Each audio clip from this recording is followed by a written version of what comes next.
علماء عرفا فقہاء شہداء عزاداران سید الشہداء جو دنیا سے رخصت ہوئے ہیں، تمام کی ارواح کی بلندی کے لیے آپ کے ارمان مرحومین ایک سارے ثواب کے لیے ایک سورہ فاتحہ طرف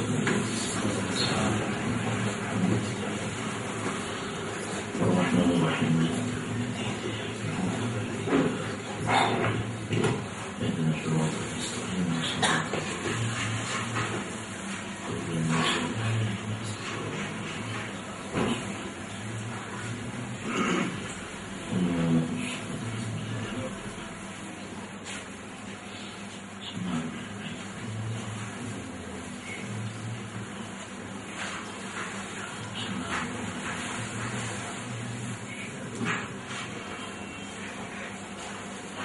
درود بھیجو محمد و آل محمد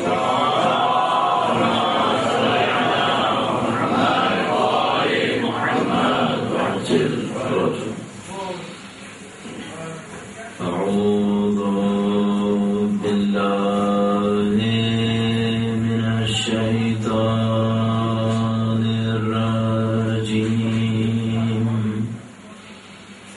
بسم اللہ الرحمن الرحیم الحمد للہ رب العالمین والصلاة والسلام على سید الانبیاء والمرسلین حبیب الہ العالمین بالقاسم محمد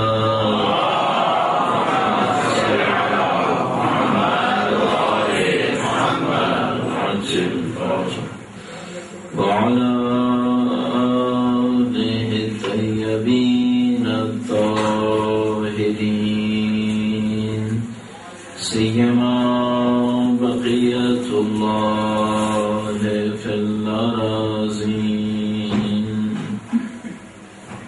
قال الله تعالى في كتابه الكريم بسم الله الرحمن الرحيم أم حسبت أن أصحاب الكهف والرقيم كانوا من آياتنا عجبا. درود بھیجو محمد و آل محمد.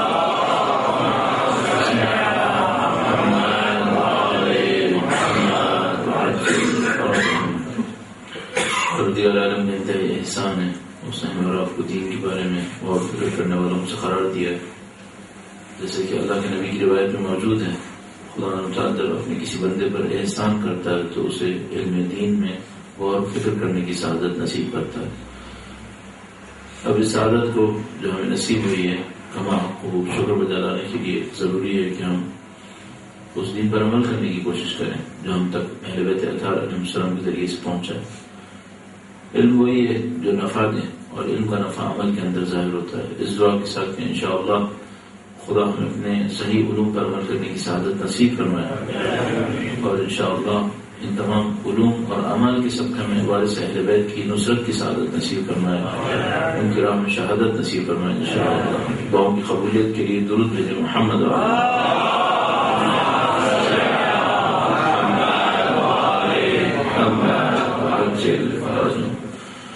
پروردگار عالم نے قرآن کریم میں انسانوں کی فضیلت کے کچھ معیار بیان کیے ہیں اور اسی طریقے سے دنیا میں ہر قوم کے پاس فضیلت کا کوئی نہ کوئی معیار ہوتا ہے. کبھی وہ معیار حق پر مبنی ہوتا ہے تو وہ قوم واقعی فضیلت حاصل کرتی ہے، کبھی وہ معیار باطل کے اوپر مبنی ہوتا ہے تو وہ قوم ایک تباہن کے پیچھے ایک سراب کے پیچھے دوڑتی چلی جاتی ہے. خدا تعالیٰ نے کسی بھی انسان کو طلب یا دوڑ سے محروم نہیں کیا ہے. ہر انسان کی زندگی میں کوئی نہ کوئی ہدف ہے، کوئی نہ کوئی مقصد ہے جس کے لیے وہ جدوجہد کر رہا ہے. ہاں یہ ہوتا ہے کہ انسانوں کے اذہان کسی چھوٹے ہدف کو بڑا سمجھنے لگتے ہیں، کبھی کسی خواب و خیال کو حقیقت سمجھنے لگتے ہیں، اور اسی بنیاد پر کچھ انسانوں کی زندگی انتہائی اعلیٰ اہداف کے اوپر خرچ ہوتی ہے، کچھ انسانوں کی زندگی بہت پست اہداف پر خرچ ہوتی ہے، اور کچھ انسان آخری وقت تک شراب اور ایک دھوکے کے اندر مبتلا رہتے ہیں۔ اسی سے انسانوں کی قیمت بھی بنتی ہے۔ جو ابھی تک سمجھ میں آتی ہے بات تو یہ کہ انسانوں کی قیمت سوائے اس کی کچھ نہیں بن پائے گی کہ انہوں نے کس ہدف کا اپنی زندگی کے اندر ارادہ کیا ہوا اور وہ کتنے پرخلوص تھے اپنے کام کے اندر۔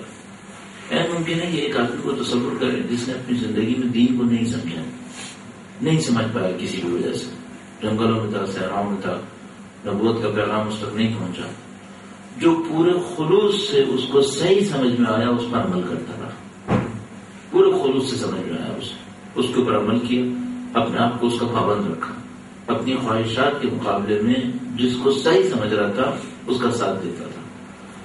آیا خدا تعالی اس بندے کو نبوت نہ پہچاننے کے نتیجے میں جہنم میں ڈالے گا؟ شیخ مطہری کہتے ہیں ایسا نہیں ہوگا، اور اس کی وجہ یہ روایات موجود ہے، کثرت سے روایات موجود ہیں کہ خدا تعالی نے اپنی بندگی کے لیے صرف عقل دی ہے، عقل کے ذریعے سے انسان پہچان سکتا ہے کہ اللہ کی بندگی کس چیز کے اندر ہے۔ اگر وہ تمام تر خلوص کے ساتھ، جد و جہد کے ساتھ نہ پہنچ پائے اس حقیقت کی طرف، تو جس حقیقت تک پہنچا ہے اسی پر امتحان طے پائے گا جتنا اس کی عقل میں آیا۔ مثلا آپ خود تصور کریں، اگر ہمارا امتحان اس حقیقت پر ہو جس پہ انبیاء پہنچے تھے تو ہم سے کون اس امتحان میں کامیاب ہوگا؟ ہم سب اس امتحان میں ناکام ہو جائیں گے۔ لہٰذا خدا تعالی اس حقیقت کے تحت ہمارا امتحان نہیں لے گا جس پر انبیاء فائز تھے اپنے تمام تر کمالات کے ساتھ۔ ہم سب کا امتحان اس حقیقت پر ہوگا جس تک ہمارا دماغ پہنچ گیا تھا، اس سے ہمارا امتحان ہوگا کہ تمہیں جو یہ حقیقت سمجھ میں آ گئی تھی، تم نے پرخلوص جد و جہد کر کے اس حقیقت کو حاصل کرنے کی کیا کوشش کی۔ اور اگر کسی بھی مظلوم، فکری طور پر مظلوم انسان کو حقیقت نہیں سمجھ میں آئی، جتنا اس کو سمجھ میں آیا اتنا اس کا امتحان ہے۔ اگر ہمارے پاس روایات موجود ہیں، کسی نے پوچھا کہ اے امام، ان دیوانوں کا امتحان کیسے ہوگا جن کے پاس عقل ہی نہیں ہے، شعور ہی نہیں ہے؟ امام نے فرمایا کہ اگر کسی دیوانے کے پاس بس اتنی عقل ہو کہ دوسرے انسان کو پتھر نہیں مارنا ہے، اسی پہ امتحان ہوگا، کہ اتنا تو سمجھ گیا تھا نا کہ دوسرے انسان کو پتھر نہیں مارنا ہے، مارا یا نہیں مارا، اس پہ امتحان ہوگا۔ اب ہمارا انبیاء پہ امتحان نہیں ہو سکتا، اس کا ہم پہ امتحان نہیں ہو سکتا، کیونکہ جتنا ہم نے سمجھ لیا تھا عقل کے ذریعے سے اتنا وہ نہیں سمجھ پائے گا۔ درود بن محمد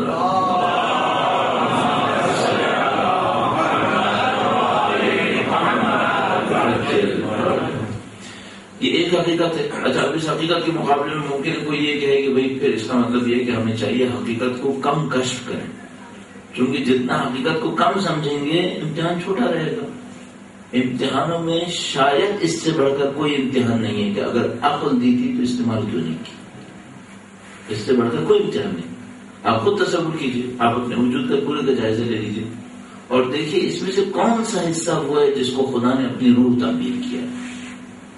کہ خدا تعالی حضرت آدم کے معاملے فرماتا ہے وَإِذَا نَفَخْتُ فِيهِ مِن رُوحِي فَقَعُوا لَهُ سَاجِدِينَ، اور جب میں اس میں اپنی روح سے پھونکوں تو تم اس کے سجدے میں گر جانا۔ تو ہمارے وجود کے اندر کون سی ایسی چیز ہے جس کو ہم روح خدا میں سے تعبیر کر سکتے ہیں کہ اللہ کہتا ہے میری روح میں سے جب میں پھونکوں، ہمارے پورے وجود کے اندر، ہمارے اعضاء جسمانیہ کے اندر، ہماری روح کے سوا کوئی چیز ایسی نہیں ہے جس کو ہم اللہ کے وجود سے تعبیر کر سکیں۔ اور اس کا مطلب بھی ظاہر ہے، ہم تسامحاً عرض کر رہے ہیں کہ ہم ظاہر ہے کہ نہیں کہہ سکتے اللہ کی روح نہیں ہوتی ہے، لیکن چونکہ خدا تعالیٰ نے قرآن کریم میں فرمایا من روحی، میری روح میں سے، تو ہم اس کا ترجمہ یہ کر پائیں گے میرے وجود میں سے۔ تو اس خدا کے وجود میں سے کون سی چیز ہے؟ جو کچھ مادے سے ہے وہ اتنا پست ہے کہ وہ خدا کی روح وجود سے متصل ہو ہی نہیں سکے گا، کیونکہ وہ فنا ہے سب کا سب۔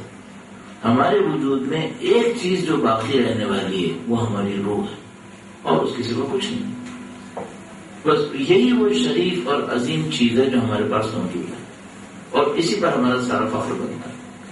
اور اس کی صلاحیتوں میں سے ایک صلاحیت ہے کہ اس میں کشف کی صلاحیت ہے، اس میں کشف کی صلاحیت ہے۔ متعدد وسائل پروردگار عالم نے کشف کے رکھے ہوئے، یہاں پہ یہ بھی عرض کرتا چلوں کہ اس کائنات کے پیچھے دنیا کو کشف کرنا صرف حق کے ذریعے ہی ممکن نہیں ہے، اور بھی بہت سارے راستے ہیں۔ بالکل ایسے ہی جیسے اگر کوئی کیمسٹری کے رولز کو سمجھنا چاہتا ہے تو کیا صرف دیندار ہی سمجھ سکتا ہے؟ نہیں، بے دین بھی سمجھ سکتا ہے۔ بے دین بھی چاہے تو کیمسٹری کے رول کو اپنے طور پہ سمجھ سکتا ہے۔ اتنے بے دین لوگوں نے نہیں معلوم کیمسٹری کے کون کون سے قوانین سمجھنی۔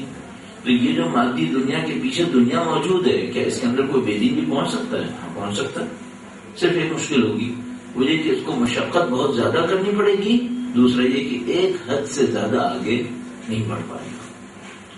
اور اگر ہم چاہیں تو خدا متعال ہمیں اجازت دیتا ہے۔ ہم سے مطلب کیا ہے؟ وہ جو اللہ کی بندگی کرے اس کو یہ فرماتا ہے کہ عبدی اطیعنی اجعلک مثلی، میرے بندے تو میری اطاعت کر، میں تجھے اپنا جیسا بنا دوں گا۔ اور یہ عجیب و غریب حدیث قدسی ہے، اور یہ معنوی کمالات کی گویا ایک انتہا کو ظاہر کر رہی ہے کہ اگر کوئی بندہ واقعا اطاعت خدا پر آ جائے۔ اطاعت کا مطلب کیا ہوتا ہے؟ اطاعت واجبات میں بھی، اطاعت مستحبات میں بھی، اور پھر کوئی مباح نہ کرے، پھر کوئی مباح نہ کرے، جو کچھ بھی کرے یا واجب کرے یا مستحب کرے، پھر کوئی مباح نہ کرے۔ اب یہ ایک علیحدہ مسئلہ ہے کہ پھر مباح، جیسے سونا مباح ہے، کوئی مباح نہ کرے تو کیسے ہوگا؟ بغیر سوئے کیسے رہے گا؟ نہیں، وہ سوئے گا ہی اتنا جو مستحب میں شمار ہوگا، سوئے گا ہی اتنا جو واجب میں شمار ہوگا، اس سے زیادہ کرے گا ہی۔ لہٰذا بہت سارے ایسے واقعات موجود ہیں کہ یہ لوگ کس طرح اس کی پریکٹس کرتے ہیں کہ زندگی میں جب بھی کوئی کام کرنے لگیں گے یا واجب کریں گے یا وہ کریں گے جس کو خدا نے پسند کیا ہوگا، کوئی مباح کام بھی انجام نہیں دیں گے۔ کھانے میں سے، پینے میں سے، مثلا کتنا کھائیں گے؟ بس اتنا کھائیں گے جس پہ زندہ رہیں گے۔ کتنا مال اپنے پاس رکھیں گے؟ اتنا مال اپنے پاس رکھیں گے جس پہ زندگی گزارے۔ اور اس طرح کی بہت ساری باتیں ہیں۔ اب ظاہر ہے یہ کہنے کا مطلب یہ نہیں کہ ہم لوگ اس کے اوپر چلیں گے، مشکل ہے کہ ہم لوگ چل پائیں۔ ابھی ہماری داستان حرام میں پھنسی ہوئی ہے کہ ہم حرام سے نکلیں گے یا نہیں نکلیں گے۔ اصل یہ ہے کہنے کا مطلب کہ راستہ بہت وسیع ہے۔ اگر کوئی راستے کے اوپر چلنا چاہے تو اس کے لیے راستہ بہت وسیع ہے، کمالات بہت زیادہ ہیں، حقائق کو کشف کرنے کی دنیا بنی ہوئی ہے۔ اور جو میں چند دن پہلے بھی آپ کی خدمت میں عرض کیا تھا، دوبارہ عرض کرتا چلوں اس کی مناسبت سے، جتنی بھی حقیقتیں ہم جیسا انسان کشف کر سکتا تھا اور نہیں کیوں، جنت میں اسے کشف کیے بغیر نہیں جائے گا۔ اس کو سب کشف کرنی ہے۔ یہاں نہیں کرے گا برزخ میں کرے گا، یہاں آسانی سے کرے گا، وہاں سختی سے کرے گا۔ یہ کیا مثال دوں اس کی؟ مثال اس کی ایسی دی جا سکتی ہے کہ ایک بچے سے کہا جائے کہ بھائی تم یہ جو فائنل ایگزامس تمہارے 12 مہینے بعد ہو رہے ہیں، تم اس میں اپیئر ہو جاؤ اور اس میں پاس ہو جاؤ۔ اگر نہیں ہوا تو پھر وہی امتحان تمہیں 2 مہینے کی تیاری میں دینا پڑے گا۔ برزخ میں بالکل الٹا ہو جائے گا۔ یہاں پہ کم وقت میں ہے، برزخ میں لمبی مدت ہو جائے گی۔ تو یہ وہ کام ہے جو کرنے ہیں، اس کے سوا کوئی چارے کار نہیں ہے۔ میں جب تک اس بات کو نہیں سمجھ پایا تھا تو اپنے آپ پر تعجب کرتا تھا، اپنے اندر میرے دماغ میں حیرانگی ہوتی تھی کہ اللہ نے جو واجبات رکھے ہیں وہ کتنے ہیں؟ آیا بس یہی واجب ہے کہ نماز پڑھ لی ہے اور اس میں بہتری کیا ہو گئی؟ وہی کہ اول وقت پڑھ لوں، اور بہتری کیا ہو گئی؟ وہی کہ سنتیں بھی پڑھ لوں، نوافل بھی پڑھ لوں، بس یہی ہے اللہ کے واجبات۔ پھر سمجھ میں آیا کہ نہیں، یہ تو آغاز ہے، اور وہ جو اصل دنیا ہے وہ ان واجبات کے پیچھے جو کشف حقائق ہونے ہیں خدا تعالیٰ کی طرف سے، وہ اصل واجبات ہیں۔ اب آپ خود تصور کریں، انصافاً اگر پوچھیں تو 100 نماز پڑھنے والوں میں سے شاید 80 کو نماز میں مزہ نہیں آتا۔ آیا واقعاً اللہ کی واجب کی ہوئی نماز وہی ہے جس میں مزہ نہیں آتا؟ آیا واقعاً جو ہمیں سکھا رہے ہیں کہ نماز پڑھو ان کو بھی لطف نہیں آتا؟ ان کو تو اتنا لطف آتا ہے کہ وہ اپنے آپ سے بیگانہ ہو جاتے ہیں، تیر بھی لگتا ہے تو پتہ ہی نہیں چلتا ہوں۔ ہمیں کیوں نہیں لطف آتا؟ جو سمجھ میں آتی ہے کہ اگر ہماری نمازیں صحیح ہوتی تو اس میں کچھ چیزیں ہم پہ کشف ہونی چاہیے، چونکہ نمازیں صحیح نہیں ہو رہی ہیں، وہ مزے اور لطف نہیں آ رہے ہیں، اور ہم اس واجب نماز کی سختی کو لے کر زندگی گزار رہے ہیں کہ ٹھیک ہے اللہ نے واجب تو کر ہی دیا نا، جہنم میں تو نہیں جانا ہے، تو ہم اس کو انجام دے ہی دیں، چاہے سخت لگے چاہے نرم لگے، چاہے اول وقت پڑھیں چاہے تاخیر سے پڑھیں، چاہے دل سے پڑھیں چاہے جبر سے پڑھیں۔ لیکن اگر یہ سب کچھ صحیح ہو رہا ہوتا تو پھر ہم لطف میں کہیں اور ہوتے، پھر ہم اس میں مزہ لے رہے ہوتے، اور اس لطف و مزہ کے نتیجے میں پھر دنیا کے کامیاب ترین انسان اپنے آپ کو سمجھ رہے ہوتے۔ اس میں کسی چیز کو قربان نہ کرتے، کوئی دعوت بھی دیتا تو نہ کرتے. یہ تمام حقائق ہمارے سامنے کبھی نہ کبھی کشف ہونے ہیں. اچھا اب ایک آخری بات اس سلسلے میں، اگر اب تک کشف نہیں ہوئے تو اب کیا کریں؟ دو راستے ہیں، یا تو ایسے ہی چلائیں، ایسے ہی چلائیں اور دنیا سے رخصت ہو، ایسے ہی چلائیں گے دنیا سے رخصت ہو جائیں گے، پھر وہ ہوگا جو مولا نے فرمایا، راستہ بہت سخت ہے. مجھے تعجب اس بات پر ہے کہ ہم میں سے بہت سارے لوگ اس امید پہ چلا رہے ہیں کہ نہیں راستہ آسان ہے، اور وہ جو راستے کے باخبر امام ہیں وہ کہہ رہے ہیں آسان نہیں ہے، بہت سخت ہے. اپنی بات پہ توجہ دوں کہ راستہ آسان ہے، یا ان کی بات پہ توجہ دوں جو راستے کے امام ہیں کہ جو کہہ رہے ہیں راستہ سخت ہے؟ ہمارا نفس یہ کہہ رہا ہے کہ راستہ آسان ہے، اور ہمارا امام یہ کہہ رہا ہے کہ جو راستے کے باخبر ہیں کہ راستہ آسان نہیں ہے، راستہ سخت ہے. تو ہمیں سخت راستے کے لیے تیاری کرنی ہے. یہ تمام حقائق ہمارے سامنے ہیں. درود بھیجیں محمد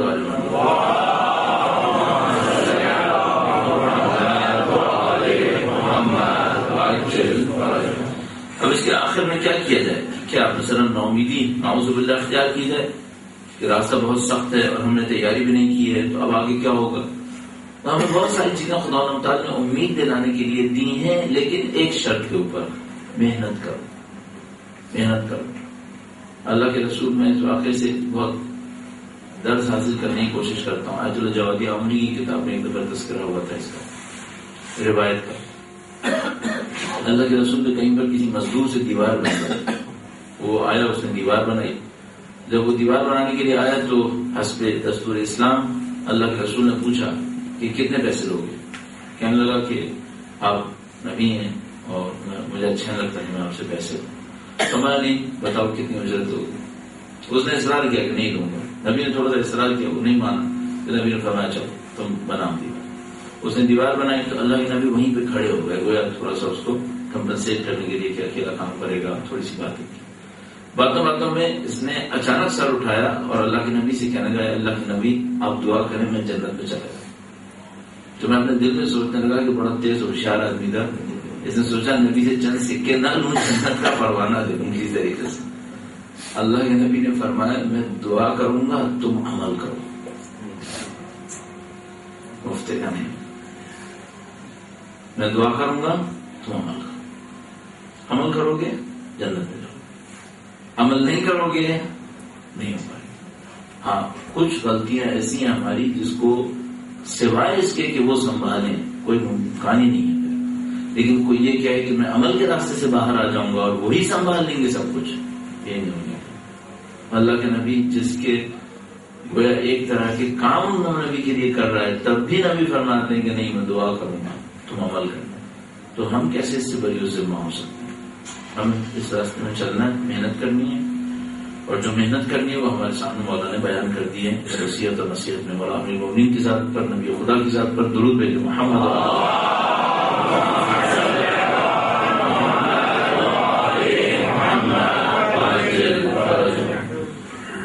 اور انتہائی نفیس روایت ہے جس میں نفس کے مختلف حالات کو اہل بیت نے بیان کیا ہے.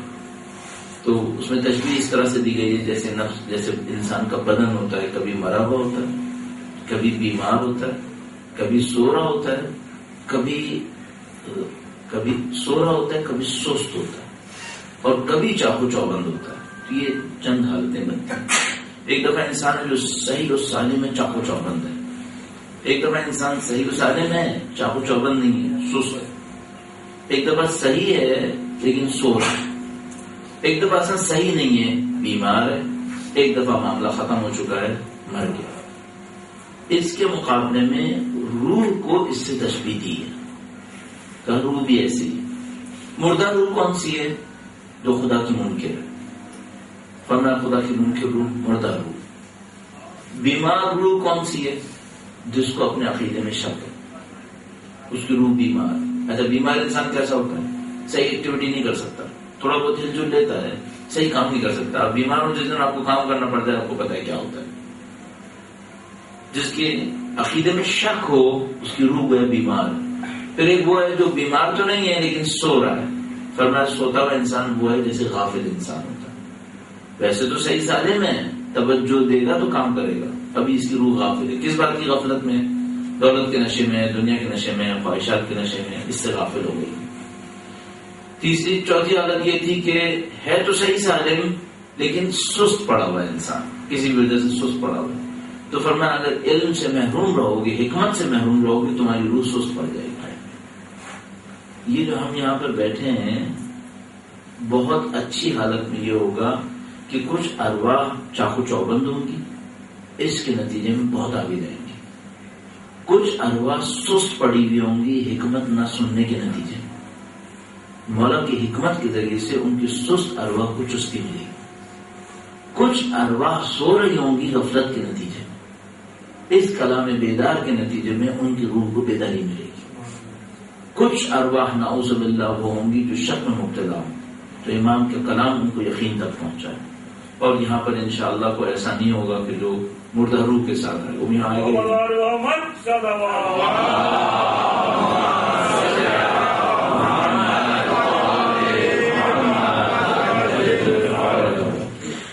یہ امیر المومنین کے کلام کے نتیجے میں ہم پر اثر ہوگا. اس سلسلے کی آخری بات، ہر انسان پر تاثیر ایک ہی کلام کی مختلف ہوتی ہے اور وہ اس کی تیاری کے حساب سے ہوتی ہے. آپ نے جو بلاغہ پڑھنے سے پہلے تھوڑی سی تیاری کر لیا، تھوڑی سی تیاری کر لیا. اسی طریقے سے جیسے آپ نماز پڑھنے کے لیے تشریف لے جاتے ہیں تو اذان اور اقامہ کے ذریعے سے اپنے آپ کو تیار کر لو. اسی طریقے سے نہج البلاغہ پڑھنے لگیں، قرآن کریم پڑھنے لگیں، تھوڑا سا اپنے آپ کو تیار کر لیں تاکہ یہ متون میرے اور آپ کے اوپر اثر انداز ہو جائیں انشاءاللہ. امام فرماتے ہیں ٹھہرو اندھیرا چھٹنے دو، گویا میدان حشر میں سواریاں اتر ہی پڑی ہیں. تیز قدم چلنے والوں کے لیے وہ وقت دور نہیں کہ اپنے قافلے سے مل جائے. اور معلوم ہونا چاہیے کہ جو شخص لیل و نہار کے مرکب پر سوار ہے وہ اگرچہ ایک جگہ پر قیام کیے ہوئے ہے مگر مسافت طے کیے جا رہا ہے. یہ تشبیہ بہت عجیب تشبیہ ہے. جو شخص لیل و نہار کی مرکب پر سوار ہے یعنی جو شخص دن اور رات کے چکر میں مبتلا ہے، یعنی مادی دنیا میں. دن اور رات کا چکر صرف مادی دنیا کے اندر ہے. مادی دنیا سے نکلتے ہیں، دن اور رات نہیں. کیوں دن اور رات کسے کہتے ہیں؟ ہم دن اور رات کہتے ہیں سورج اور زمین کی موومنٹ. مادی دنیا میں موومنٹ نہیں ہے. جب مادی دنیا میں موومنٹ نہیں ہے تو پھر دن اور رات بھی نہیں. تو پھر کیوں خدا تعالیٰ نے فرمایا کہ اس نے زمین و آسمان کو 6 دن میں خلق کیا؟ زمین و آسمان میں تو خود سورج بھی شامل ہے، تو پھر 6 دن میں کیسے خلق کیا؟ تو ہم وہاں پہ کہتے ہیں وہاں دن کا مطلب اسپیسیفک پیریڈ آف ٹائم ہے. وہاں پہ دن کا مطلب ڈے نہیں ہے بلکہ ایک پیریڈ آف ٹائم ہے. عربی میں کثرت سے استعمال ہوتا ہے، کہتے ہیں ایک دن ایسا آئے گا. تو دن کا مطلب نہیں ہے ایک 24 گھنٹے ایسے آئیں گے، نہیں، یعنی ایک زمانہ ایسا آئے گا، ایک وقت ایسا آئے گا. اس سے مراد وقت ہے نہ کہ دن. جو شخص لیل و نہار کے مرکب پر سوار ہے یعنی جو اس مادی دنیا کے اندر زندگی گزار رہا ہے وہ اگرچہ ایک جگہ پر قیام کیے ہوئے ہیں لیکن مگر مسافت طے کیے جا رہا ہے. مثلا اگر آپ ابھی اسی زمین کے اوپر بیٹھے ہوئے اتنی دیر سے، آپ اپنی جگہ سے نہیں ہل رہے، تو کیا آپ موومنٹ نہیں کر رہے؟ زمین تو ہل رہی ہے، آپ موومنٹ کر رہے ہیں لیکن آپ کو احساس ہی نہیں ہو رہا ہے. تو اگر میں اور آپ اس مادی دنیا کے اندر زندگی گزار رہے ہیں اور فرض کر لیتے ہیں کہ نہ آگے جاتے ہیں نہ پیچھے جاتے ہیں مانوی اعتبار سے، تو کیا ہم اور آپ واقعی ایک جگہ پہ کھڑے ہوئے ہیں؟ مولانا فرما رہے ہیں ایک جگہ پہ نہیں کھڑے ہوئے، یہ سفر آگے بڑھ رہا ہے موت کی سمت. وہ حرکت نہیں کرے گا لیکن وجود تو موت کی سمت بڑھ رہا ہے، وہ تو نہیں رکے گا. فرمانا جو شخص لیل و نہار کی مرکب پر سوار ہے وہ اگرچہ ایک جگہ پر قیام کیے ہوئے ہے مگر مسافت طے کی جا رہا ہے. سفر تو طے ہو رہا ہے اور سفر کی منزل کیا ہے؟ موت، اس طرف بڑھ رہا ہے. اور یہ یقین کے ساتھ جانے رہو کہ تم اپنی آرزوؤں کو پورا کبھی نہیں کر سکتے اور جتنی زندگی لے کر آئے ہو اس سے آگے نہیں بڑھ سکتے. اور تم بھی اپنے پہلے والوں کی راہ پر ہو، جس طرح پہلے والے آئے اور مر گئے اور ان کی ساری خواہشات پوری نہیں ہوئی، تمہاری بھی ساری خواہشات پوری نہیں ہوں گی. اچھا بھائی یہ جملہ کو ہمارے خیال میں مثلا کیا بہت امیر جملہ؟ ہاں اتنا امیر ہے کہ اگر آپ کے اوپر کوئی مصیبت ٹوٹی ہو اور آپ کی کوئی خواہش پوری نہ ہو تو امیر المومنین کا یہ جملہ پڑھ لیجیے گا، ساری خواہشات میں پورا نہیں ہونا. خود مولا امیر المومنین سے بڑھ کر کوئی ہو سکتا ہے؟ کیا مولا کی خواہش تھی کہ نعوذ باللہ جنگ صفین کے اندر وہ نتیجہ نکلے جو نکلا ہے؟ نہیں. امام فرما رہے ہیں کہ تم ہمیشہ ذہن میں رکھنا، یہ یقین کے ساتھ جانے رہو کہ تم اپنی آرزوؤں کو کبھی پورا نہیں کر سکو گے. یہ مادی دنیا محل نزاع ہے، ایک کی خواہش ہوتی ہے دوسرے کا ٹکراؤ ہوتا ہے. وہ جنت ہے جہاں سب کی خواہشیں پوری ہوں گی. فیہ ما تشتہی الانفس وتلذ الاعین. یہ جو مادی دنیا ہے یہ محل نزاع ہے، یہاں ٹکراؤ ہوتا ہے. آپ کہیں ساری دنیا کی دولت تجھے مل جائے، اپنی اولاد کو دعا کریں تو ساری دنیا کی دولت اگر اس کو مل گئی تو باقی بیچارے فقیر ہو جائیں گے، ان کے پاس تو کچھ بھی نہیں بچے گا. اچھا اب تمہاری ماں تمہیں یہ دعا دے رہی ہے کہ ساری دنیا کی دولت اس کو مل جائے، تو سامنے والوں کی پتہ نہیں کتنی مائیں جو دعا دیں گی ساری دنیا کی دولت اس کو مل جائے. اب یہ تو نہیں ہو سکتا کہ خدا سب کی دعائیں پوری کرے تو پھر بالآخر دولت ہوگی یا نہیں ہوگی، اور یہی دولت ہے جو تقسیم ہوگی. تو یہ محل نزاع ہے، دنیا ہے. یہ اس دنیا کے اندر سید الشہداء کمال پہ پہنچ رہے ہیں اور ان کا قاتل بدبخت ہے. یہ محل نزاع ہے، یہاں پہ اسی طریقے سے چل رہا ہے. اب میں چاہوں اس دنیا میں میری ساری خواہشات پوری ہو جائیں، کیسے ہو سکتی؟ انبیاء کی نہیں ہوئی ہے، میں اور آپ کون ہوتے ہیں؟ یہی اگر جان لیں تو دل کو سکون ہو جائے گا جب مصیبتوں میں پڑیں گے، نہیں بچے گا. اس کے بعد مولا کسب معاش کے عنوان سے ایک نصیحت ارشاد فرما رہے ہیں. اس یہ نصیحت جو ہے وہ بہت چند ہی جملات پر مشتمل ہے لیکن بہت عمیق ہے میرے خیال میں. درود بھیجیے گا محمد.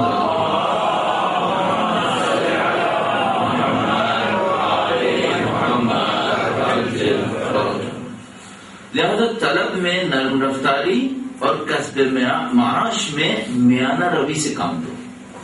طلب میں نرم رفتاری دکھاؤ. نرم رفتاری دکھاؤ کیا مطلب؟ کسی بھی چیز کو ایسے طلب نہ کرو کہ نہیں ملی تو میں مر جاؤں گا. نہیں، تمہاری آرزویں پوری نہیں ہوں گی.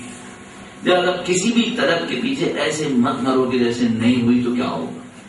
طلب کرو، کوشش کرو، لیکن میانہ روی کے ساتھ، نرم رفتاری کے ساتھ. اچھا، طلب میں نرم رفتاری دکھاؤ اور کسب معاش میں کیا کرو؟ اب مثلا کسب معاش میں کوئی 14 گھنٹے لگا رہا ہے، کوئی 16 گھنٹے لگا رہا ہے. مولا کیا فرما رہے ہیں؟ کسب معاش میں میانہ روی سے کام کرو. زندگی کی ساری جدوجہد پیسے کے پیچھے مطلب ہو یہ کام نہیں کرنا. فرما رہے طلب میں نرم رفتاری دکھاؤ. آرزویں ہونی چاہیے. انسان اگر آرزویں نہ ہو تو بستر سے ہی نہیں اٹھے گا، پھر تو ساری زندگی پڑا رہے گا. پھر وہ آرزو تو ہر انسان کے اندر ہونی چاہیے، لیکن طلب میں نرم رفتاری ہونی چاہیے. کسی چیز کے پیچھے مرنا نہیں چاہیے اس طرح سے.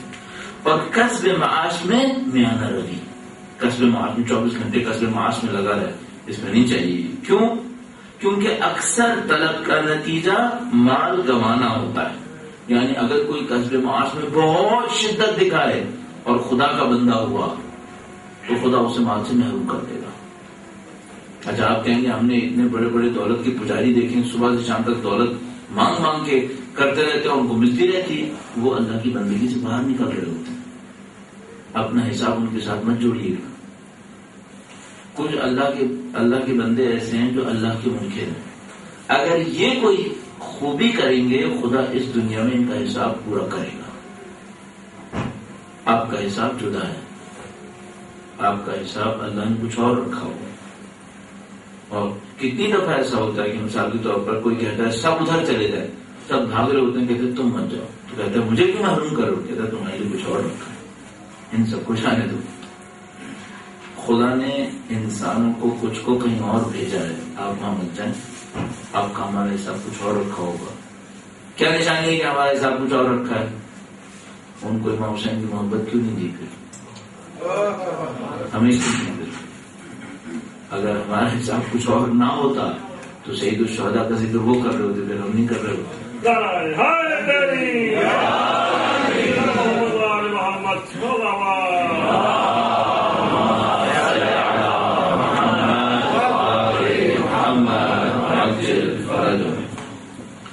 طلب میں نرم رفتاری، کسب معاش میں میانہ روی. 16 گھنٹے 18 گھنٹے اپنے آپ کو کوٹنے کی ضرورت نہیں ہے. ایک ہفتہ طلب کرو. کیوں؟ فرمایا کیونکہ اکثر طلب کا نتیجہ مال کا گنوانا ہوتا ہے. بہت زیادہ طلب کرو گے تو کیا ہوگا؟ مال نہیں آئے گا بلکہ جائے گا. اور یہ ضروری نہیں، اس کو غور فرمائیے گا، یہ ضروری نہیں کہ رزق کی تلاش میں لگے رہنے والا کامیاب ہی ہو. فرمانے کی ضروری نہیں ہے کہ جو رزق کی تلاش میں ہر وقت لگا رہتا ہے یہ کامیاب ہی ہو جائے. امام فرمانا کیا فرمانا چاہ رہے ہیں یعنی یہ جو رزق کی تلاش میں ہمیشہ لگا رہے گا یہ کامیاب نہیں ہوگا. اور قد و کاوش میں اعتدال سے کام لینے والا محروم ہی رہے. یعنی جو اس کی طلب میں میانہ روی دکھاتا ہے وہ محروم ہو جائے. بس فرمانے قانون یہ نہیں ہے کہ جو مال کو بہت زیادہ طلب کرے گا اسے مال ملے گا، اور جو مال کو طلب کرنے میں میانہ روی دکھائے گا وہ محروم ہو جائے گا. امام فرمانے نہیں، قانون الٹا ہے. جو کسب معاش میں اپنی شرعی ذمہ داریوں کو انجام دیتے ہوئے میانہ روی بھی دکھائے گا اس کو مال زیادہ ملے گا، اور جو کسب معاش میں اپنی شرعی ذمہ داریوں سے تجاوز کرے گا اس میں بہت زیادہ آگے بڑھے گا اسے مال نہیں ملے گا.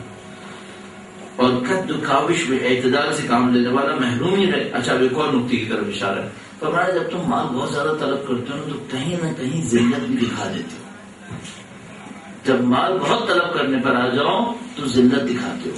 اور امام فرمانے ذلت کا سودا نہیں کرنا. ہر ذلت سے اپنے نفس کو بلندر سمجھو. کسب معاش میں آنے والی ذلت کو قبول نہ کرو. ہر ذلت سے، اب ذرا تصور کیجیے، بہت جنرلائز اسٹیٹمنٹ ہے. ہر ذلت سے اپنے نفس کو بلندر سمجھو اگرچہ وہ ذلت تمہاری منمانی چیزوں تک تمہیں پہنچا دے. کچھ ایسی ذلتیں ہوتی ہیں جو اگر انسان اٹھا لے تو اپنی منمانی چیزوں تک پہنچ جاتا ہے. امام فرمانے تم وہ ذلتیں مت اٹھانا. چاہے وہ ذلت تمہیں منمانی چیزوں تک پہنچا رہی ہو، مت ذلت اٹھاؤ. ہر ذلت سے اپنے نفس کو بلندر سمجھو. ہیہات من الذلت، ذلت تم سے دور. سر کٹائیں گے ذلت نہیں لیں. جو یہ پیغام دے کہ ہم سر کٹائیں گے ذلت نہیں لیں گے، وہ چند سکوں پہ ذلت دینے کا درد دیں گے. وہ کہاں سے اپنے ماننے والوں کو کہیں گے کہ چند سکے لے کر ذلت لے لو. وہ فرماتے ہیں ہر ذلت سے اپنے نفس کو بلندر سمجھو. اور وہ ایسی ذلت جس کے نتیجے میں تم اپنی بعض خواہشات کو حاصل کرو، اس ذلت کو حاصل مت کرنا اگرچہ وہ ذلت تمہاری منمانی چیزوں تک تمہیں پہنچا دے. کیوں؟ کیونکہ اپنے نفس کی عزت جو کھو دے گا اس کا بدل کوئی حاصل نہیں ہو سکے گا. نفس کی جو عزت کھو دی تو پھر کچھ نہ ہوا، پھر اس کے بدل میں کچھ نہیں ملتا، چاہے سکے کتنے ہی ملتے ہیں. دوسروں کے غلام نہ بن جاؤ جبکہ اللہ نے تمہیں آزاد خلق کیا، آزاد بنایا ہے. اور اب آخر میں ایک اور اسٹیٹمنٹ، یہ سب قوانین حیات ہیں. کاش ہم لوگ اپنی یونیورسٹیز میں انہیں پڑھانا شروع کر دیتے تو ہمارے جوان باعزت ہوتے. ہمارے جوانوں کو پتا ہوتا ان کی زندگیاں کہاں گزرنی چاہیے. ہم لوگ یونیورسٹیز میں اسکلز پڑھا رہے ہیں، ٹیکنیکس پڑھا رہے ہیں، لیکن زندگی کے اصول نہیں پڑھا رہے، کہیں پر بھی نہیں پڑھا رہے. اور یہ ہمارے ایکڈیمک انسٹیٹیوشنز کا بہت بڑا ایک نقص ہے جس کو کوئی پورا نہیں کر پا رہا. فی الحال دوسروں کے غلام نہ بنو جبکہ اللہ نے تمہیں آزاد خلق کیا. اب دیکھیے گا، اس بھلائی میں کوئی بہتری نہیں ہے جو برائی کے ذریعے حاصل ہو. اس بھلائی میں کوئی بہتری نہیں ہے جو برائی کے ذریعے سے حاصل ہو. یعنی کیا مطلب؟ کوئی آدمی کہے گا میں پیسہ کماؤں گا، اس پیسے سے دین کو ترقی دوں گا. ہاں، اس پیسے کو کمانے میں برائی کروں گا. امام فرما رہے ہیں اس بھلائی میں کوئی بہتری نہیں ہے جو برائی کے ذریعے سے حاصل ہو. ایسی بھلائی کہیں کام نہیں آئے گی جو تم نے برائی کے ذریعے سے حاصل کی. اور اس آرام اور آسائش میں کوئی بہتری نہیں ہے جس کے لیے ذلت کی دشواریاں جھیلنی پڑی ہیں. صبح سے شام تک ذلت اٹھاتا ہے، اس کے بعد ذلت اٹھانے کے نتیجے میں دولت کماتا ہے اور اس سے ایک بہت بڑے لگژریس گھر کے اندر آرام اور آسائش سے رہتا ہے. امام فرمانے اس آرام اور آسائش میں کوئی بہتری نہیں ہے جس کے لیے ذلت کی دشواریاں جھیلنی پڑ رہی ہیں. تو تم ذلت کی دشواریاں مت جھیلو چاہے تمہیں آرام و آسائش میسر نہ ہو. یہ بہت واضح بیان ہو گیا. ایک شخص تھا بنی عباس کے خلفاء کے زمانے میں، اور وہ بڑا مستند عالم تھا اور بہت احتیاط کرتا تھا. تو بادشاہ نے اس کو ایک دفعہ اپنے دربار میں بلایا کہ میں نہیں آؤں گا کیونکہ اللہ کے رسول نے کہا کہ علماء کو سلاطین کے دربار میں نہیں جانا چاہیے. بہت احتیاط کرنے والا تھا. تو وہ بادشاہ بڑا جزبوز ہوا کہ اس نے اس طرح سے ہماری بے عزتی کی. تو اس کے وزیر نے کہا کہ سرکار آپ کیا چاہتے ہیں اس سے؟ کہا اس سے کہو کہ ہماری شہزادوں کو پڑھائے اور اس سے کہو کہ ہمارا چیف جسٹس بن جائے، قاضی القضاء. کہا یہ دونوں مانے گا. کہا ابھی تو دربار آنے کو ہی تیار نہیں ہے. کہنے کا یہ دربار بھی آئے گا اور دونوں پوسٹ آپ سے آ کے مانگے گا. کہا چلو کرو. تو اس نے پیغام بھجوایا عالم کو کہ آپ ایسا کیجئے قاضی القضات بن جائیے چیف جسٹس. اس نے کہا میں تو دربار میں نہیں آنا چاہتا, میں چیف جسٹس کہاں بنوں. اس نے کہا چلے چیف جسٹس نہیں بنتے, حکومتی منصب ہے, شہزادوں کی معلم بن جائیے. اس نے کہا کہ میرا ارادہ ہی نہیں ہے کہ میں محل میں جاؤں, اور تمہارا بادشاہ اپنے بچوں کو میرے مدرسے میں نہیں بھیجے گا, اس لیے میں معلم بھی نہیں بن سکتا. بہت عزت نفس رکھنے والا آدمی. اس نے کہا اچھا ایسا ہے کہ اگر آپ اس طرح سے نہ کرتے رہے تو ہم اصرار کرتے رہیں گے, ایک دفعہ آ کر ہمارے ساتھ کھانا کھانا. کہیں گے ہاں چلو ایک دفعہ کھانا کھا لیا. صاحب اس نے بلایا, دسترخوان بچھایا, اور ایسا بچھایا کہ لوگ کیا دیکھیں گے. وہ تشریف لائے, دسترخوان پہ بیٹھے, شام کو آئے اور بادشاہ سے کہا میں دونوں پوسٹ دینے کو تیار ہوں. صاحب یہ ہو گیا, دونوں پوسٹ لے لی. اینڈ کیا دونوں پوسٹ لے لی, کمانا شروع کر دیا. اب ایک ایک پوسٹ کے اوپر 10,000 ان کو درہم ملنے لگے. اس زمانے میں 8,000 درہم میں بہت بڑا گھر مل جاتا تھا. 6 سے 8,000 درہم بہت بڑا گھر ہوتا تھا. میں نے کئی روایات دیکھی کہ 6,000 میں 8,000 درہم میں گھر ہو جاتا تھا. تو صاحب اس کو کئی 10,000 درہم اس کو مہینے کے ملنا شروع ہو گئے, شہریہ پیسہ جو ملتا تھا. تو ایک دفعہ اس طرح کئی پوٹلیاں, کیونکہ 10,000 کی پوٹلیاں ہوتی تھی معمولاً اس زمانے, اگر کوئی بڑی پوٹلی ہوتی تھی جیسے 1,000 کی پوٹلی ہوتی تھی, 100 کی ہوتی تھی, تو وہ اس نے کئی 10,000 کی پوٹلیاں لے کے جاتا تھا اپنے گھر پہ. تو ایک دفعہ خزانچی کے پاس اگلے دن آیا اور ایک سکہ دیا اور کہا کہ کھوٹا ہے. تو اس نے کہا کہ وہ سکہ تو میں واپس کر دوں گا, اصلی دے دوں گا, لیکن جو یہاں 1,000 سے اوپر لے کے جاتا ہے وہ کھوٹا سکہ لاتا نہیں ہے. تم بڑے کنجوس آدمی ہو کہ 10,000 لے کے گئے اور ایک سکہ لائے ہو. کہنے لگا کہ دین بیچ کے لیا ہے, دین بیچ کے لیا ہے, پیسے پورے دوں گا. اس کو بھی پتا ہے کہ میں نے دین بیچا ہے. دوسروں نے کچھ نہیں بیچا ہے, میں نے دین بیچا ہے. یہ بڑی عجیب مصیبت ہے, جو انسان ان خواہشات کے پیچھے پڑ جائے ذلت اٹھاتا ہے, اور نہ صرف دوسروں کے ہاتھوں ذلت اٹھاتا ہے, اپنے اندر بھی ذلیل ہوتا ہے کہ میں ذلیل ہو گیا. لیکن پھر خوش ہو جاتا ہے, اپنے آپ کو دھوکہ دیتا ہے, کہتا ہے ٹھیک ہے اتنا چلے گا, اور یہ نہیں معلوم کہ جب مرے گا تو پھر کیا ہوگا, پھر دنیا کہیں اور پہنچ جائے گی. بس امام کا یہ عجیب و غریب جملہ ہے. عجیب و غریب اس لحاظ سے کہہ رہا ہوں کہ عمل بہت دشوار ہے. ہر ذلت سے اپنے نفس کو بلندر سمجھو. اچھا اس ذلت سے بچنے کا کیا طریقہ کار ہو سکتا ہے؟ صرف ایک طریقہ کار ہے, خواہشات کے جال میں نہیں آؤ, کم پر قانع ہو جاؤ. بس جو شخص چاہتا ہے اس کو عزت نصیب ہو, اسے بہت ساری چیزوں کو چھوڑنا پڑے گا. جو عزت کا طلبگار ہے اسے قربانی دینی پڑے گی, اور قربانی کا طریقہ کار یہی ہے کہ کم پر قانع ہوتا ہے. مجھے ابھی تک اپنی زندگی میں سمجھ میں آیا ہے کہ جیسے ہی قناعت چھوڑو لالچ بڑھتی ہے, لالچ بڑھتی ہے تو بے عزتی آتی ہے. لالچی انسان کو عزت نہیں ملتی, لالچی انسان بے عزت ہو جاتا ہے. تو مجھے ابھی تک یہ سمجھ میں آیا ہے کہ اگر قناعت کو پکڑا رہے انسان. اچھا قناعت میں ایک عجیب چیز دیکھیے, تجربے سے دیکھیے, اللہ پر بھروسہ کرتے ہوئے اگر قناعت کرے. ایک دفعہ ہوتا ہے بزدل انسان ہوتا ہے, بزدلی کی وجہ سے کہتا ہے میں قناعت کرتا ہوں. یہ نہیں کہہ رہا ہوں. اگر اللہ پہ بھروسہ کرتے ہوئے قناعت کرے اور کسی چیز سے آنکھیں پھیر لے, خدا وہ چیز ضرور قدموں میں ڈالتا ہے. یہ میں نے تجربے سے بہت دفعہ دیکھا ہے, کئی دفعہ اس کو میں آزما چکا ہوں. لہٰذا اگر میرے سامنے کوئی بڑی چیز آئے اور مجھے لالچ دکھا کر لینی ہو تو میں ضبط نفس کروں گا کہ لالچ نہ دکھاؤں, چونکہ پھر آسانی سے آ جائے گی. اور اگر میں لالچ دکھاؤں گا تو ابھی ذلت سے آئے گی. تھوڑا سا صبر کر لیں. جس چیز کو آپ اللہ کی خاطر چھوڑیں گے اللہ جانے نہیں دے گا, آپ کے قدموں میں لائے گا. میں نے اس کے عجیب و غریب تجربے کیے. اب پتہ نہیں اس چیز کی لالچ میں تجربے کیے ہیں, یہ بھی مجھے نہیں سمجھ میں آتا. شاید میں نے اس چیز کی لالچ میں یہ کرنا شروع کر دیا, لیکن یہ میں نے دیکھا ہے کہ ایسے ایسے کام بھی ہوئے ہیں جس کے جو عام آدمی کے بس میں تھے ہی نہیں, یعنی ہونے ہی نہیں تھے. اگر میں لاکھ پیچھے بھاگتا تب بھی نہیں ہونے تھے, اور اگر تھوڑی سی دیر کے لیے خدا کی خاطر چھوڑ دو تو ہو جائیں گے. اور میں نے عرض کیا, مجھے تو اب یہ ڈرنے لگنے لگا کہ کہیں ایسا تو نہیں کہ میں انہیں چیزوں کی لالچ میں چھوڑ رہا ہوں کہ بعد میں گھوم کے آ جائیں گی, پھر زیادہ آسانی سے بھی آئے گی, محنت بھی نہیں کرنی پڑے گی, اور نہ بھی محنت کرنی پڑتی ہے. لیکن یہ ہے قانون بہت عجیب, اس کو آپ اپنی زندگی میں آزما رہے ہوں گے اور آزمائیے گا انشاءاللہ. درود بھیجیں محمد نہیں.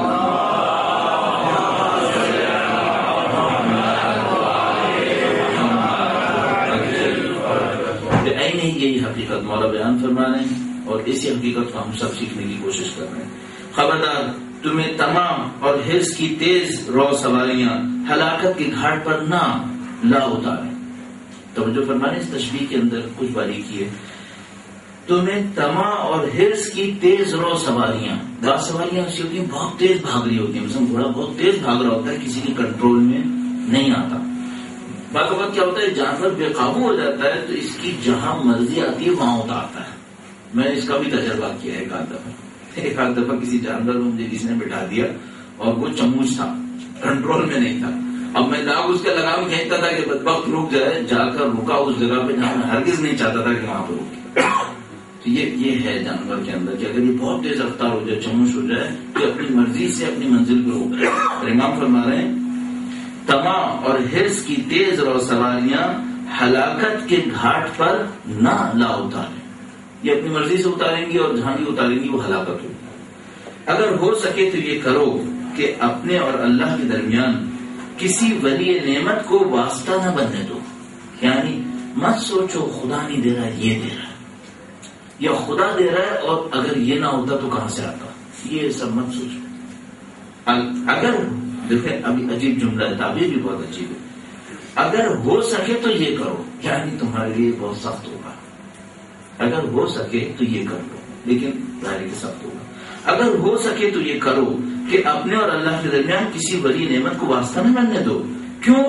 کیونکہ تم اپنا حصہ اور اپنی قسمت کا پا کر رہو گے.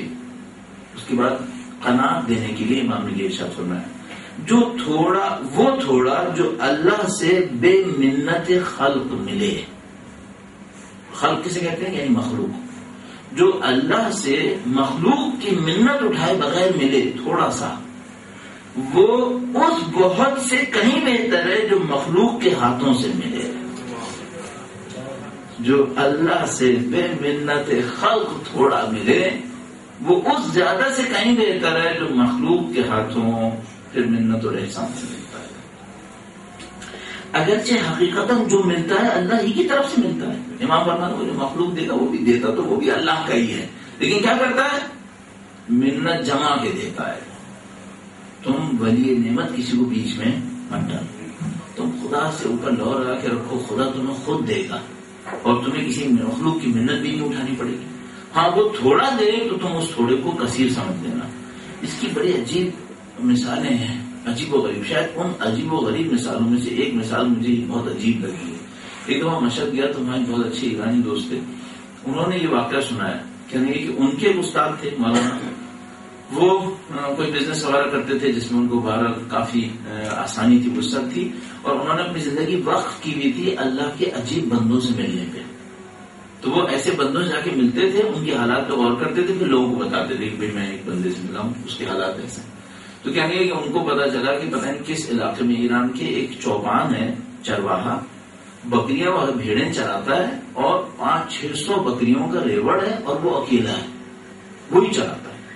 اچھا یہ بات تھوڑی عجیب سی ہے، 500-600 بکریاں آپ کے پاس ہوں، آپ کبھی تو سوئیں گے نا. اور کہنے کہ مشہور یہ تھا کہ باندھتا بھی نہیں ہے.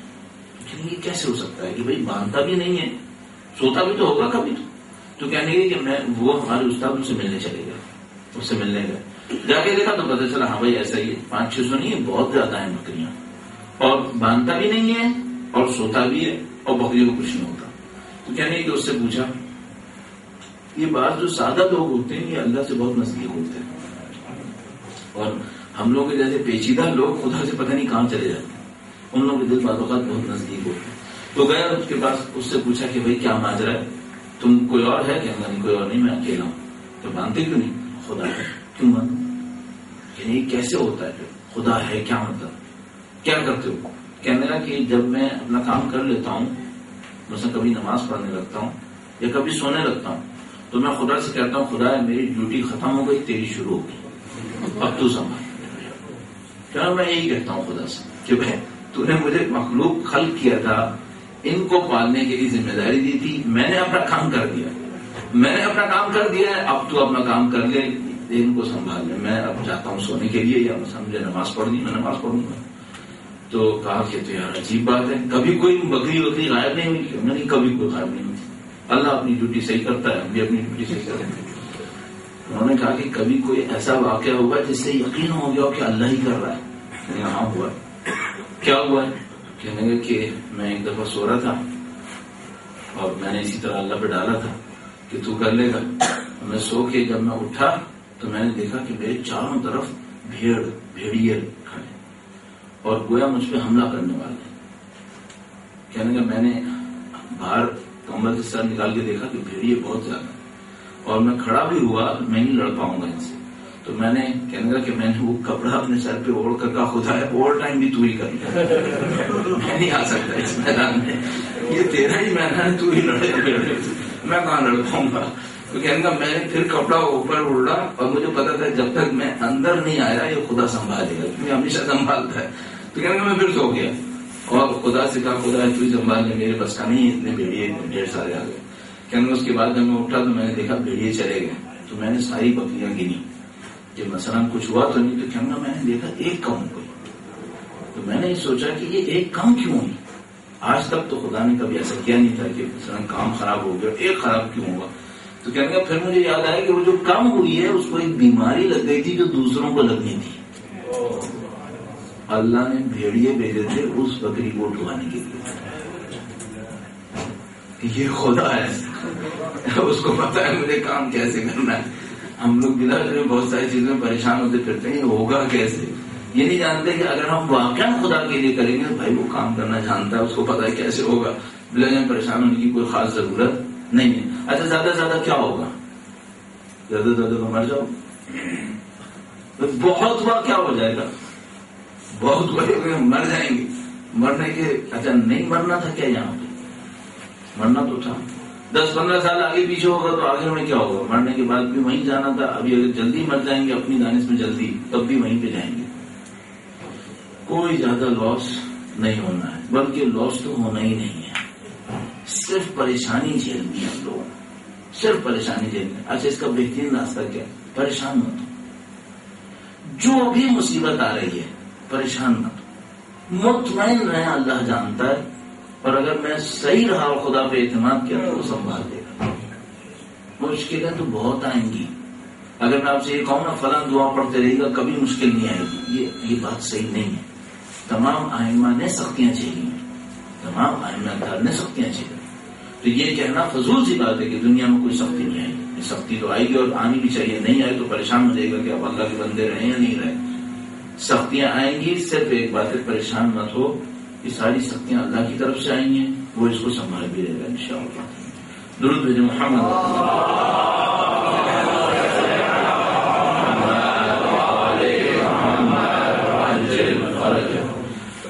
ایک جملہ انتہائی نفیس مولانا نے خاموشی کے بارے میں کہا. خاموشی میں بہت راز ہے, کم بولنے میں بہت راز ہے. مجھے سمجھ میں نہیں آتا ہم لوگ جو اتنا بولتے ہیں بولنے والے, ان کا کیا ہوگا قیامت کے دن.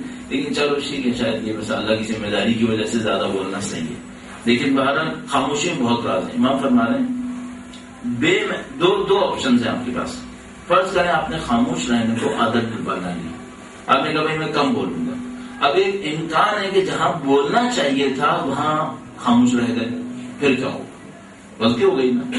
امام فرما رہے ہیں دو امکانات ہیں, یا تو تم بے محل خاموش رہے, اگر تم نے خاموشی کو اختیار کر لیا تو کسی جگہ بولنے کی تھی اور تم نے نہیں بولے, خاموش رہے, بے محل خاموش. اچھا اگر اس خاموشی کی عادت کو اختیار نہیں کیا اور کیا عادت پڑ گئی, بولنے کی, اس میں خطرہ کیا ہے, جہاں خاموش رہ جانا چاہیے تھا وہاں بول پڑے. اب دو غلطیوں میں سے ایک امکان ہے, اگر آپ نے خاموشی کی عادت اختیار کر لی تو ایک امکان ہے کہ جہاں خاموش نہیں ہونا تھا بولنا تھا آپ خاموش رہے, اور اگر بولنے کی عادت ڈال دی تو جہاں خاموش رہ جانا چاہیے تھا آپ بول پڑے. کون سی غلطی سنبھالنا آسان ہے؟ امام فرما رہے ہیں جہاں خاموش نہیں رہنا تھا اور آپ غلطی سے خاموش رہے اس کو سنبھالنا آسان ہے. جہاں نہیں بولنا تھا اور وہاں بول پڑے اس کو سنبھالنا بہت مصیبت ہے, اس کو سنبھالنا بہت مصیبت ہے. اب ذرا تصور کریں, مولا نے کوئی مقدمہ مؤخرہ کچھ نہیں لکھا, چھوٹا سا ایک جملہ لکھا اور اس سے یہ سب نکالا. عربی میں یہ تھا وَتَلَافِيكَ مَا فَرَطَ مِن صَمْتِكَ أَيْسَرْ مِن إِدْرَاكِكَ مَا فَاتَ مِن مَنْطِقِكَ. اردو میں ترجمہ یہ بنے گا, بے محل خاموش کا تدارک بے موقع گفتگو سے آسان ہے.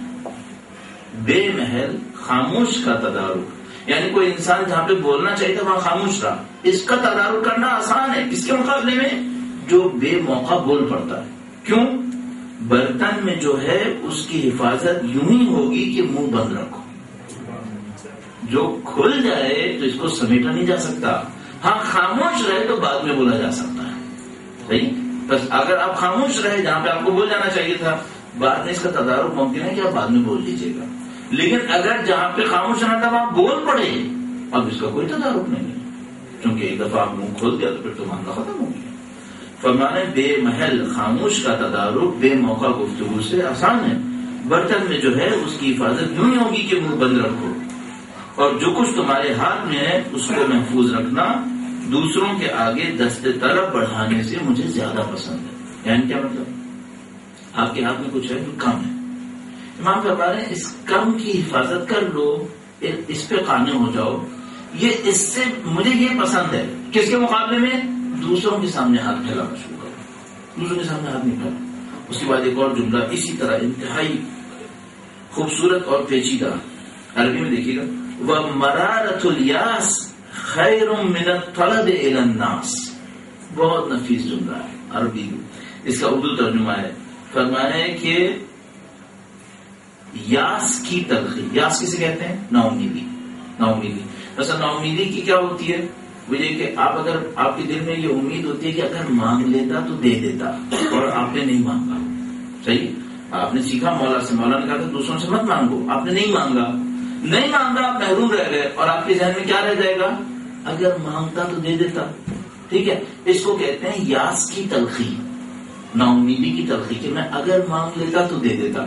امام فرما رہے ہیں یہ جو یاس کی تلخی ہے، یاس کی تلخی سہ لینا دوسروں کے سامنے ہاتھ پھیلانے سے بہتر ہے.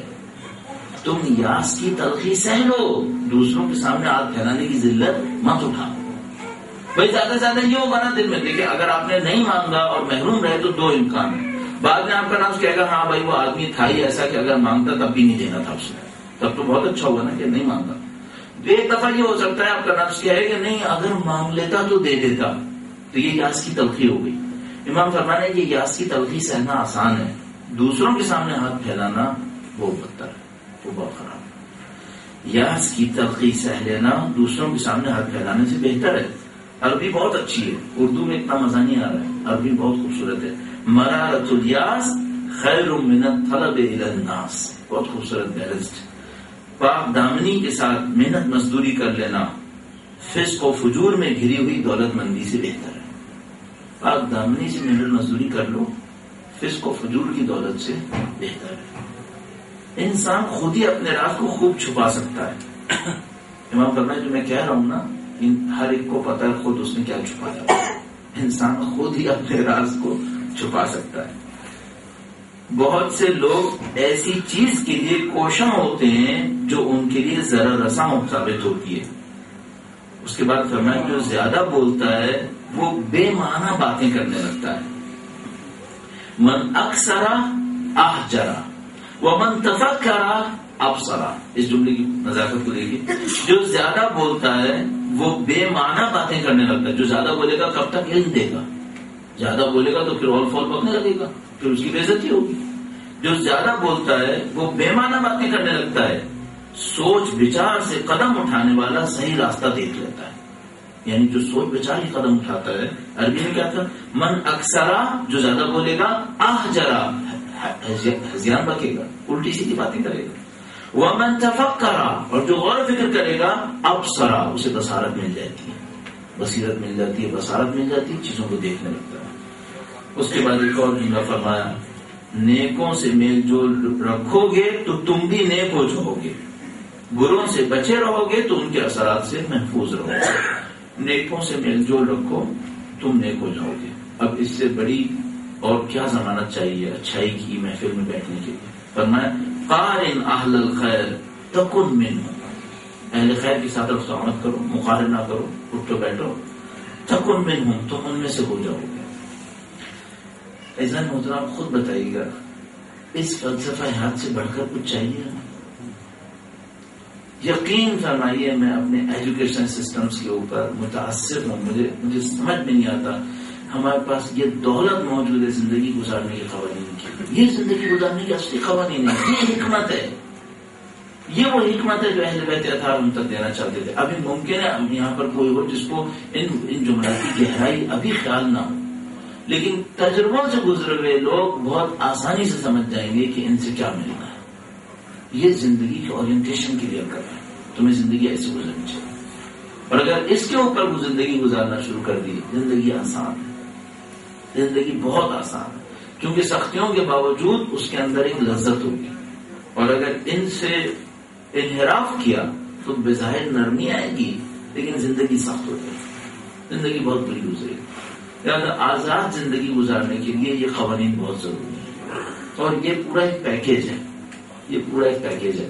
ایک دوست نے مجھ سے کہا مولانا صاحب اگر اللہ سے کوئی ایسی بات مانگے جس میں بڑے امتحانات ہوں اور ہم ان امتحانات میں فیل ہو گئے تو پھر کیا ہوگا؟ تو میں نے کہا بھائی اللہ سے وہ مقام بھی مانگو اور امتحانات جھیلنے کی طاقت بھی مانگو. تو کہنے لگا اچھا آپ سمجھ میں آئیے ہر بات پورے پیکیج کے ساتھ مانگنی ہوتی ہے. پورے پیکیج میں مانگنا ہوتا ہے. یہ پورا پیکیج ہے.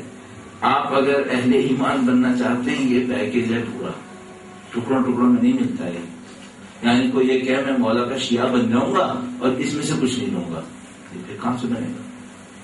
مولا کا شیعہ بننا تو آسان کام ہے. آپ یقین فرمائیے جو علم اخلاق اور علم عرفان کے اساتذہ ہیں وہ اپنے شاگردوں سے کہتے ہیں کہ شیعہ علی بننے کی دعا ذرا ٹھہر کے مانگنا، کیونکہ اگر یہ دعا قبول ہو گئی تو وہ مصیبتیں آئیں گی کہ جھیلنا سخت پڑ جائے گا. یہ تو ہم اپنے آپ کو آرام سے کہہ دیتے ہیں کہ ہم علی کے شیعہ ہیں، شیعیان علی، لیکن میں آپ کو بتا رہا ہوں اہل خبرہ یہ کہتے ہیں کہ شیعہ علی بننے کی دعا ٹھہر کے مانگو. یعنی ٹھہر کے مطلب یہ نہیں کہ نہیں مانگو لیکن ذرا سوچ سمجھ کے مانگنا اور دل کڑھا کے مانگنا، کیونکہ اب جو مصیبتیں آئیں گی وہ آسان نہیں ہوں گی. کیونکہ جو ہم سے پہلوں نے شیعہ علی بننے کی دعا مانگی تو سولی پہ چڑھے تھے، سولی پہ چڑھے تھے. پھر نفیس گاڑیاں نہیں ملی تھی، صاحب بات ہے. پھر بڑی مصیبتیں کھائیں، گاڑیاں بھی کھانی پڑی، سب کچھ ہوا. جنہوں نے ہم سے پہلے دعائیں مانگی تھی کہ ہم شیعہ علی بنیں وہ بڑی مصیبتوں میں پڑے. گردنیں کٹی ہیں، کھالیں اتاری گئی ہیں، زندہ کھالیں اتاری گئی ہیں، خاردار کوڑے برسائے گئے، بوٹیاں کاٹی گئی. یہ سب کچھ ہوا ان لوگوں کے ساتھ جنہوں نے شیعہ علی بننے کی تمنا کی. تو یہ راستہ آسان نہیں ہونا چاہیے. اس راستے میں تو پھر جان دینا بہت آسان کام. اور یہ کربلا ہمارے سامنے ہے. کس نے سختی نہیں جھیلی؟ وہ جون حبشی غلام سے لے کر خود سید الشہداء سب نے مصیبت جھیلی. اور بعض کی مصیبتیں ایسی تھی جو ہمارے سامنے آ گئی، بعض کی مصیبتیں ایسی تھی جو ہمارے سامنے نہیں آ گئی. بعض کی ایسی مصیبتیں تھیں جو ہمارے سامنے آئی اور ہم بھی تڑپ اٹھے کہ یہ کیسی مصیبت ہے. کہ مثلا اگر تمام مجاہدین کربلا کے اوپر غور فرمائیں جو جہاد کرنے گئے اور سید الشہداء کے پاس آئے، ایک مجاہد ایسا ہے جس جو الوداع کرنے آئے تو سید الشہداء بھی غش کھا کے دے. وہ شہزادہ حسن کا بیٹا قاسم، وہ امام حسن کا لخت جگر. جب وہ الوداع کرنے آیا ہے تب مولا کا عالم یہ تھا کہ گدے سے لگایا اور اتنا روز کے غش کھا کر. جب بھی کوئی مجاہد الوداع کرنے آتا تھا سید الشہداء کہتے تھے جاؤ تیاری کر کے آؤ. جب قاسم الوداع کرنے کے لیے آئے تو کہا میں اپنے قاسم کو خود تیار کروں گا. تمام اوزار حرب خود سید الشہداء نے سجائے قاسم کے اوپر.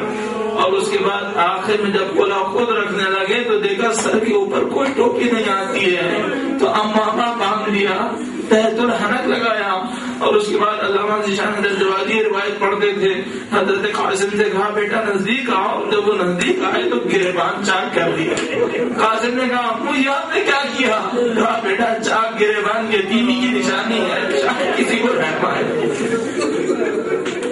شہزادہ قاسم کا جانا بڑا سخت تھا سید الشہداء کے لیے. قاسم میدان میں اترے تو ایک لڑی کہنے لگا میں اس کو زمین پر گراؤں گا. دوسرے نے کہا یہ اتنا معصوم سا چودھری کے چاند کی طرح کا بچہ ہے، اسے مار کے تجھے کیا ملے گا. جب شہزادہ سلائین نے ایک ضرب لگائی، وہ بیچارے قاسم زمین کے اوپر آئے اور ایک موقع پر چچا کو آواز دی کہ میرے چچا میری مدد کو آئے۔ سید الشہداء جو دشمن کی طرح لب کے تو دشمن کے گھوڑے قاسم کے اوپر کچھ اندر چلے گئے۔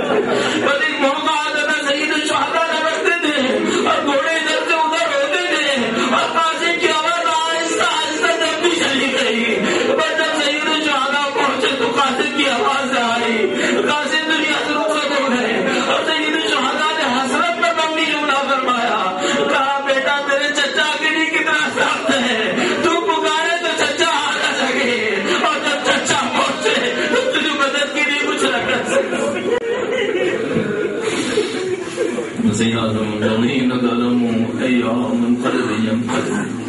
پروردگار تجھے واسطہ محمد و آل محمد کا اس قلیب کو ہم سے قبول فرما۔ اے پاک پروردگار تجھے واسطہ محمد و آل محمد کا ان کی نورانیت سے دلوں کو منور فرما، دنیا اور آخرت میں اہل بیت کی ہمراہی نصیب فرما، اس دنیا میں ان کی زیارت، اس دنیا میں ان کی شفاعت سے سرفراز فرما۔ اے پاک پروردگار بحق محمد و آل محمد جو بیمار ہیں شفائے عاجل و کامل نصیب فرما، جو مشکلات میں قرض کے بار میں اس در کریم کا واسطہ ان کی تمام مشکلات کو برطرف فرما۔ اے پاک پروردگار چند بے گناہ اہل بیت کے چاہنے والے جیلوں کے اندر ہیں، تجھے واسطہ اسرائے کربلا کا ان بے گناہوں کو جنہوں نے شدید ظلم سہ لیے ہیں، پاک پروردگار اسرائے کربلا کا واسطہ ان بے گناہوں کا آزادی و رہائی نصیب فرما۔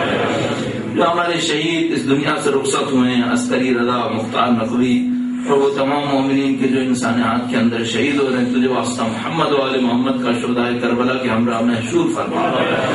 اے پاک پروردگار اہل بیت کے چاہنے والے دنیا میں جہاں کہیں بھی ہیں، بلخص مومنین بحرین کی جان مال عزت و آبرو کی حفاظت فرما، ان پر ظلم کرنے والے قابل ہدایت نہ ہو تو واصل جہنم فرما۔